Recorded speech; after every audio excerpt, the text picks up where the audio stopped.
پیغام ماہ سیاہ۔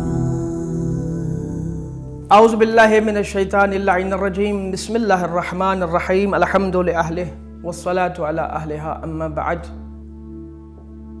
ماہ سیام کے ایام چل رہے ہیں اور خداوند کریم کی بارگاہ میں دعا ہے رب کائنات ہمیں اس ماہ سیام، ماہ مبارک میمون و مسعود سے بہرور ہونے کی توفیق مرحمت فرمائے اور ہمیں استغفار کی، توبہ کی، مناجات کی توفیق مرحمت فرمائے، اور اس ماہ مبارک کے صدقے خداوند کریم امت مسلمہ کے اوپر نازل شدہ، وارد شدہ یہ جو مہلک بیماری ہے اس سے ہمیں نجات عطا فرمائے اور ہمارے ملک کی حفاظت فرمائے۔ تو کچھ ضروری مسائل کہ جن کا بتلانا ہمارے لیے ضروری ہے اور آپ کے لیے ان کو جاننا بھی واجب ہے مبتلات کے حوالے سے، کیونکہ روزے کا ایک مخصوص ٹائم ہے، اس ٹائم میں آپ نے نہ کچھ ایسے امور کہ جن کو مفترات کہا جاتا ہے، ان سے آپ نے اپنے آپ کو بچانا ہے۔ فقہی اعتبار سے یہ آپ کے اوپر واجب ہے کہ جو بھی مکتب تشیع، مکتب جعفریہ سے وابستہ افراد ہیں وہ ان چیزوں کی احتیاط کریں، بہر صورت احتیاط کریں، نہیں تو آپ کا روزہ نہیں ہوگا، آپ کا روزہ باطل شمار ہوگا۔ جان بوجھ کر اگر آپ وہ امور انجام دیتے ہیں جان بوجھ کر روزے کی حالت میں، تو آپ کے اوپر پھر کفارہ بھی واقع ہوگا۔ تو میں کچھ چیزیں آپ کو بتلاتا ہوں کہ جو مبتلات روزہ میں سے ہیں، جن سے روزہ باطل ہو جاتا ہے اور ان سے پرہیز کرنا واجب اور ضروری امر ہے۔ پہلی چیز کھانا اور پینا۔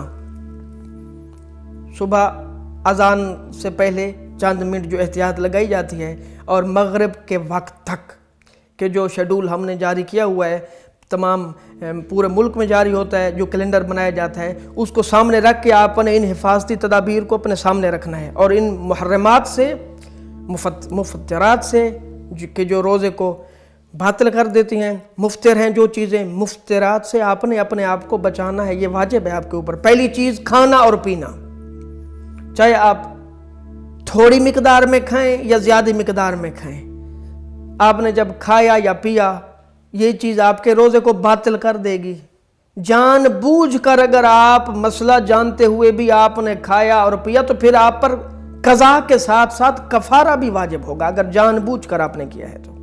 اس سے آپ نے پرہیز کرنا ہے، کھانا پینا نہیں ہے۔ جو مخصوص ٹائم ہے اذان صبح سے 2-4 منٹ پہلے سے لے کر مثلا اور مغرب کی اذان تک، پہلی چیز کہ جو مبتلات روزہ میں سے ہے وہ ہے کھانا پینا، آپ نے اس سے احتیاط کرنی ہے، یہ آپ کے روزے کو تباہ نیست و نابود کر دے گا۔ دوسری چیز جماع کرنا، سیکس کرنا، یہ بھی روزے کو باطل کر دیتا ہے، یہ آپ لوگ خود اچھی طریقے سے سمجھتے ہیں اور اس سے اپنے آپ کو محفوظ رکھنا ہے۔ تیسری اور اہم چیز استمناء۔ استمناء ایک فقہی اصطلاح ہے، اس کا مطلب یہ ہوتا ہے کہ انسان اپنے یا کسی دوسرے کے ساتھ جماع، سیکس کے علاوہ کوئی ایسا کام کرے جس سے اس کی منی خارج ہو جائے، اس کو استمناء کہتے ہیں، اور یہ بھی روزے کو باطل کر دیتا ہے، اس سے بھی آپ نے پرہیز کرنا ہے۔ چوتھی چیز خدا، پیغمبر اکرم یا ائمہ معصومین علیہم السلام سے کوئی جھوٹی بات منسوب کرنا، اس کی طرف توجہ خصوصاً دینی ہے۔ مثلا ایک بات خداوند کریم نے قرآن مجید میں نہیں کہی، 6666 جو مشہور آیات قرآن مجید ہیں، آپ کہتے ہیں کہ یہ بات قرآن میں ہے، جبکہ وہ بات قرآن میں نہ ہو تو آپ گویا کہ خدا کی طرف ایک جھوٹی بات کو منسوب کر رہے ہیں، یہ چیز آپ کے روزے کو باطل کر دے گی۔ اسی طریقے سے پیغمبر اکرم یا ائمۃ خدا معصومین علیہم السلام کی طرف اگر کوئی بندہ نہیں جانتا، اسے چاہیے تحقیق کرے، وہ کتب دیکھ کے، مطالعہ کر کے، اگر کوئی حدیث کسی نے بیان کرنی ہے تو وہ کتاب کا حوالہ دے تاکہ اس کا روزہ باطل نہ ہو۔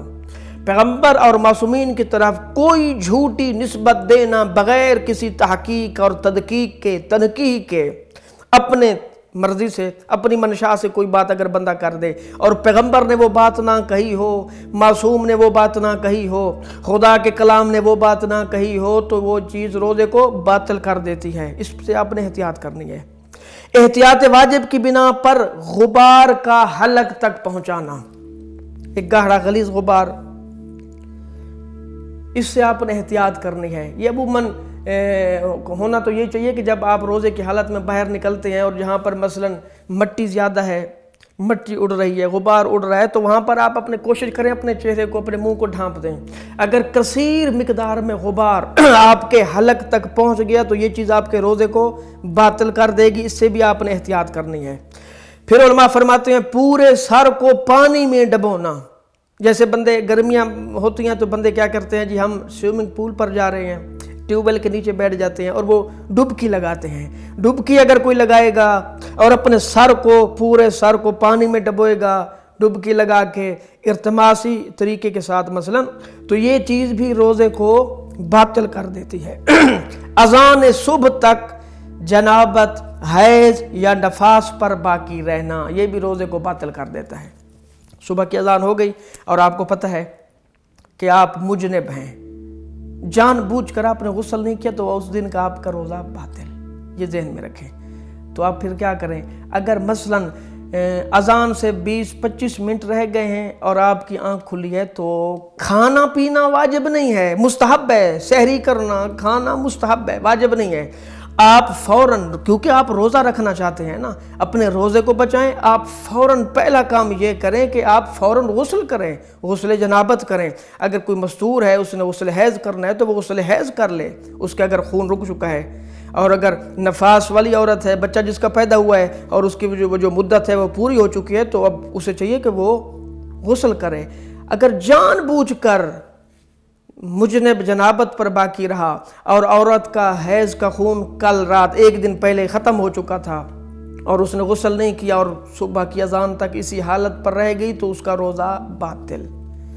کسی بہنے والی چیز سے انیما کرنا، انیما یعنی حکنا کہا جاتا ہے اس کو۔ اگر کوئی بندہ کسی بہنے والی یعنی کسی مائع چیز سے، مائع چیز جو بہنے والی چیز ہے، اگر کوئی اس بہنے والی چیز سے حکنا کرتا ہے تو یہ بھی روزے کو باطل کر دیتی ہے۔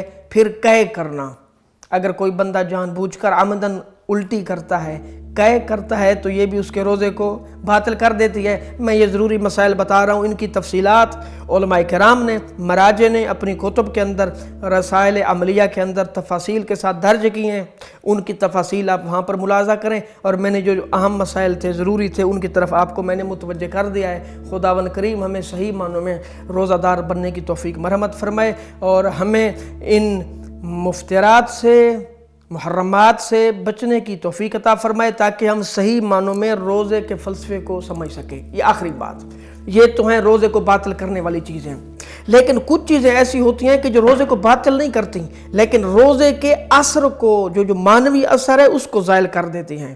مثلا سرکار فرماتے ہیں کہ کچھ ایسے روزے دار ہوتے ہیں کہ جن کو بھوک اور پیاس کے علاوہ اور کچھ حاصل نہیں ہوتا۔ مثلا روزے میں ہمیں کیا کرنا چاہیے؟ اللہ کا ذکر کریں، نہیں کر سکتے سوئے رہیں، عبادت کریں، تسبیح کریں، کچھ بھی نہیں کر سکتے تھکے ہوئے سو جائیں، یہ سونا بھی عبادت ہے۔ اس کا یہ مطلب نہیں ہے کہ آپ روزے کے ساتھ ٹائم پاس کریں، آپ گانے سنیں، آپ فوج فلمیں دیکھیں، آپ کوئی ایسا، آپ کسی کی غیبت کریں، کسی پر تہمت لگائیں، کسی پر الزام تراشی کریں، آپ گناہ کر رہے ہیں۔ اس سے آپ کا روزہ باطل نہیں ہوگا، لیکن وہ جو روزے کے معنوی اثرات اور فوائد ہیں وہ آپ کو حاصل نہیں ہو سکتے۔ اس لیے سرکار نے فرمایا ہے کچھ ایسے روزہ دار ہوتے ہیں جن کو بھوک اور پیاس کے علاوہ کچھ حاصل نہیں ہوتا۔ تو وہ جو چیزیں ہیں کہ جو گناہ کبیرہ ہیں، ان 9 چیزوں کے علاوہ جن سے روزہ باطل نہیں ہوتا، لیکن روزے کے اثرات کو وہ ضرور متاثر کرتے ہیں، روزے کے اثرات ان سے ختم ہوتے ہیں۔ خداوند کریم ہمیں محرمات سے بچنے کی توفیق عطا فرمائے، اور ہمیں صحیح معنوں میں صحیح سچا مسلمان بننے کی توفیق عطا فرمائے، اور اپنے ملک اور قوم کی خدمت کی توفیق مرحمت فرمائے۔ وما علینا الا البلاغ المبین۔